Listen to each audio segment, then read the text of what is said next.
Daya Intiguna Yasa Tbk atau MDIY mengumumkan pelaksanaan manajemen Employee Stock Option Program atau MESOP tahap pertama. Dalam keterbukaan informasi perseroan akan mengonversi sebanyak 21.285.000 lembar saham.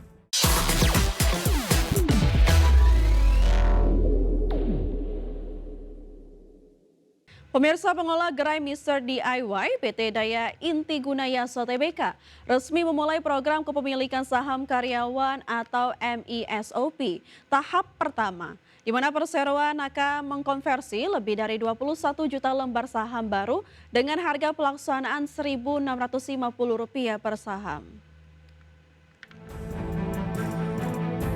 PT Daya Intiguna Yasa Tbk atau MDIY mengumumkan pelaksanaan manajemen Employee Stock Option Program atau MESOP tahap pertama.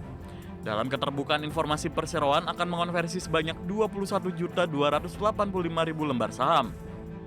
Periode pelaksanaan ini akan berlangsung selama 30 hari bursa, terhitung mulai tanggal 18 Februari hingga 10 Maret 2026 mendatang.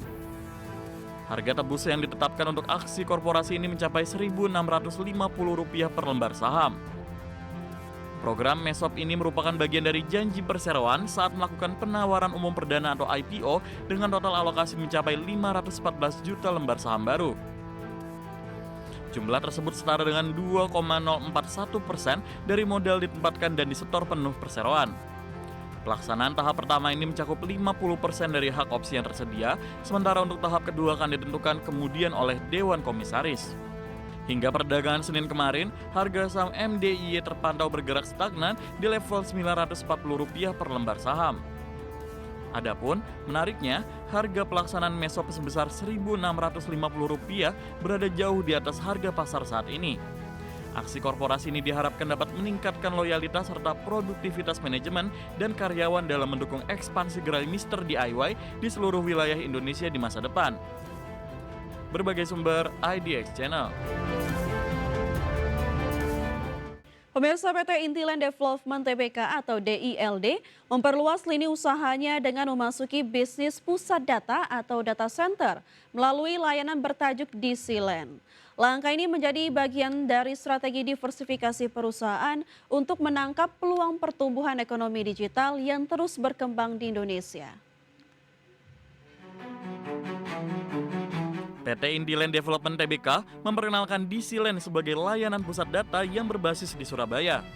Ekspansi ini dilakukan melalui kolaborasi antara entitas anak usaha Intiland dan mitra teknologi, termasuk Ion Network, guna menghadirkan fasilitas data center dengan standar keamanan dan keandalan industri. Perusahaan memanfaatkan portofolio aset gedung yang telah dimiliki untuk dikembangkan menjadi infrastruktur digital, sekaligus memperluas sumber pendapatan di luar bisnis properti konvensional.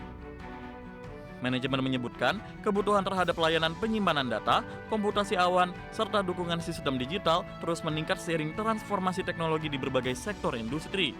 Bisnis data center dinilai memiliki prospek jangka panjang dan berpotensi memberikan pendapatan berulang atau recurring income yang lebih stabil. Dengan model bisnis berbasis layanan, perusahaan dapat memperkuat struktur pendapatan dan mengurangi ketergantungan pada penjualan proyek properti yang bersifat siklikal. Surabaya dipilih sebagai lokasi pengembangan karena dinilai memiliki potensi sebagai pusat pertumbuhan digital di kawasan Indonesia Timur. Peningkatan aktivitas industri dan kebutuhan infrastruktur teknologi menjadi faktor pendukung pengembangan pusat data di wilayah tersebut. Meski kontribusi finansial dari lini bisnis ini belum dirinci, ekspansi ke sektor data center mencerminkan upaya transformasi Intiland dalam merespon perubahan landscape industri dan kebutuhan pasar. Berbagai sumber IDX Channel. PT Mitra Pinastika Mustika Tbk atau MPMX membidik pertumbuhan usaha yang moderate pada 2026. Perseroan menargetkan kenaikan pendapatan 5% hingga 7% dibanding tahun lalu seiring dinamika pasar otomotif dan tantangan makroekonomi yang masih membayangi industri. PT Mitra Pinastika Mustika Tbk yang dikenal sebagai pemain besar di sektor otomotif, transportasi, dan layanan terkait memasang target pertumbuhan pendapatan sekitar 5% hingga 7% pada tahun 2026. Di sisi bottom line, perseroan juga menargetkan margin laba bersih di kisaran 3% hingga 4% dari total pendapatan, mencerminkan fokus mempertahankan stabilitas profit di tengah kondisi pasar yang tidak sepenuhnya mulus. Manajemen MPMX optimis seluruh portofolio bisnis akan tumbuh pada tahun ini meski tantangan seperti tekanan makroekonomi dan dinamika permintaan konsumen masih perlu diperhatikan. Perusahaan tetap menekankan kekuatan segmen distribusi dan retail sepeda motor sebagai penopang utama kinerja. Strategi moderate ini dinilai sebagai langkah adaptif menghadapi ketidakpastian pasar, termasuk sensitivitas konsumen terhadap pembelian barang bernilai tinggi serta kondisi suku bunga yang masih bergejolak. Dengan pendekatan yang berhati-hati, MPMX berharap dapat menjaga fundamental bisnis sekaligus memanfaatkan peluang pertumbuhan yang ada di industri otomotif dan layanan terkait. Secara keseluruhan, strategi pertumbuhan moderat menegaskan bahwa MPMX tidak mengejar ekspansi agresif di tengah ketidakpastian, melainkan mengutamakan stabilitas dan kesinambungan kinerja agar dapat menghadapi berbagai dinamika industri sepanjang 2026. Berbagai sumber IDX Channel.